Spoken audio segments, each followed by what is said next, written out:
সামনে ঈদ আর ইশিকা সাইফুর চ্যানেল আপনাদের কোনো ইউনিক সেমাই রেসিপি দিবে না তা কি হয়? তুর্কি ও আরব দেশের দুটি জনপ্রিয় ডেজার্টের সংমিশ্রণে তৈরি মেহসুব ডেজার্ট। এই ডেজার্টটির প্রতিটি লেয়ারে পাবেন এক ভিন্ন স্বাদ ও ভিন্ন টেক্সচার, আর বানানোও যে কত সহজ তা না হয় ভিডিওতেই দেখে নিন। আসসালামু আলাইকুম everyone, I am chef Ishika. Welcome back to iFood channel. মেহসুব ডেজার্ট বানানোর জন্য আমি নিয়ে নিয়েছি এক প্যাকেট লাচ্ছা সেমাই।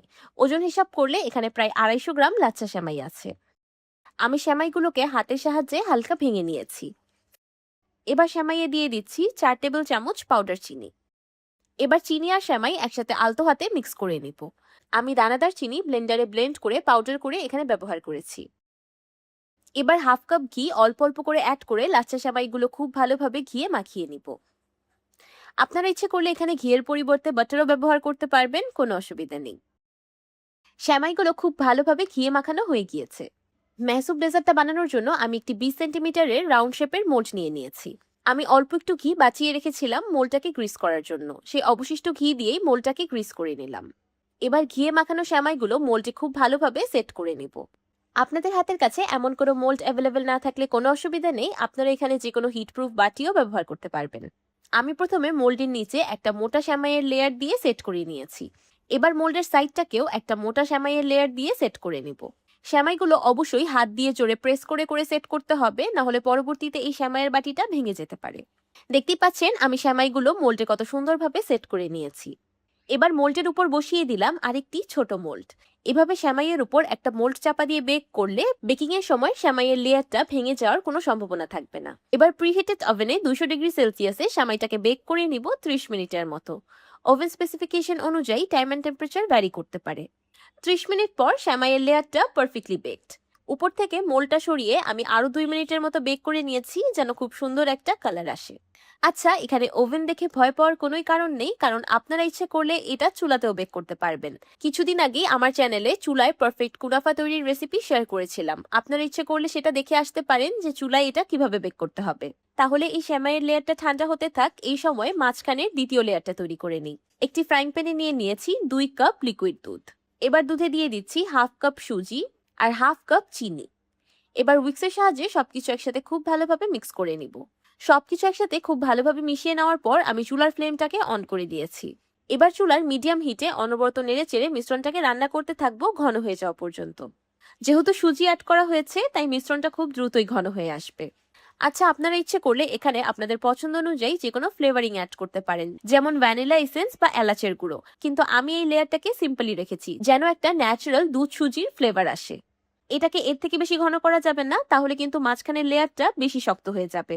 এবার গরম গরম মিশ্রণটাকে চুলা থেকে নামিয়ে সঙ্গে সঙ্গেই সেমাই লেয়ারের উপর ঢেলে দিচ্ছি। এখন এটাকে এভাবেই রেখে দিব একদম রুম টেম্পারেচারে চলে আসা পর্যন্ত। এদিকে একটি বাটিতে দিয়ে দিলাম 1/3 কাপ হুইপিং ক্রিম বা হেভি ক্রিম।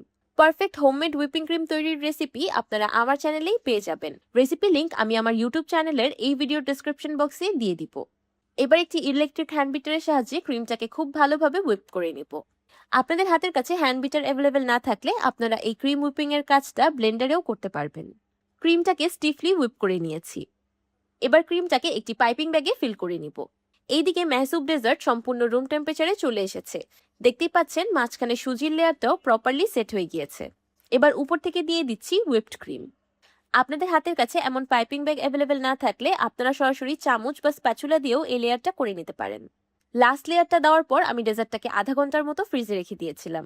এতে করে ডেজার্টটা খুব সুন্দরভাবে সেট হয়ে গিয়েছে। আর এই ধরনের ডেজার্টগুলো কিন্তু একটু ঠান্ডা ঠান্ডা খেতেই বেশি ভালো লাগে। আপনারা কি বলেন? এবার আমি মেহসুব ডেজার্টটাকে ডিমোল্ড করে আমার পছন্দ মতো ডেকোরেশন করে নিলাম। আমি ডেকোরেশনের জন্য পেস্তা বাদাম আর রোজ পেটালস ব্যবহার করেছি। আপনারা আপনাদের পছন্দ অনুযায়ী যে কোনো কিছু দিয়ে ডেকোরেশন করতে পারেন।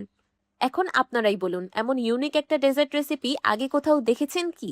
লেয়ালি লুবনান ও কুনাফার সংমিশ্রণে তৈরি এই মেহসুব আমার খুবই পছন্দের একটি ডেজার্ট। এই একটি ডেজার্টের মধ্যেই অনেক কিছুর স্বাদ একসাথে পাওয়া যায়। মাশাআল্লাহ, ডেজার্টটা দেখতে এতটাই বেশি সুন্দর হয়েছে যে ইচ্ছে করছিল সাজিয়ে রাখি, কাটতে তো ইচ্ছেই করছিল না। কিন্তু কাটার পর লেয়ারগুলো দেখে মনটা আরো বেশি খুশি হয়ে গেল। মাশাআল্লাহ, দেখতেই পারছেন প্রত্যেকটি লেয়ার কত সুন্দর হয়েছে। আমি মেহসুব ডেজার্টের উপর একটু হানি ড্রিজল করে দিলাম, এতে খেতে আরো বেশি ভালো লাগবে। এটা একদমই অপশনাল, ইচ্ছে করে স্কিপ করতে পারেন। দুটি ক্রিমি লেয়ারের সাথে একটি ক্রিস্পি লেয়ারের কম্বিনেশনটা খেতে অসাধারণ লাগে। ঈদের দিন বেশি ঝামেলা করতে না চাইলে আপনারা ঈদের কয়েকদিন আগেই এই ডেজার্টটা বানিয়ে নর্মাল ফ্রিজে সংরক্ষণ করতে পারবেন।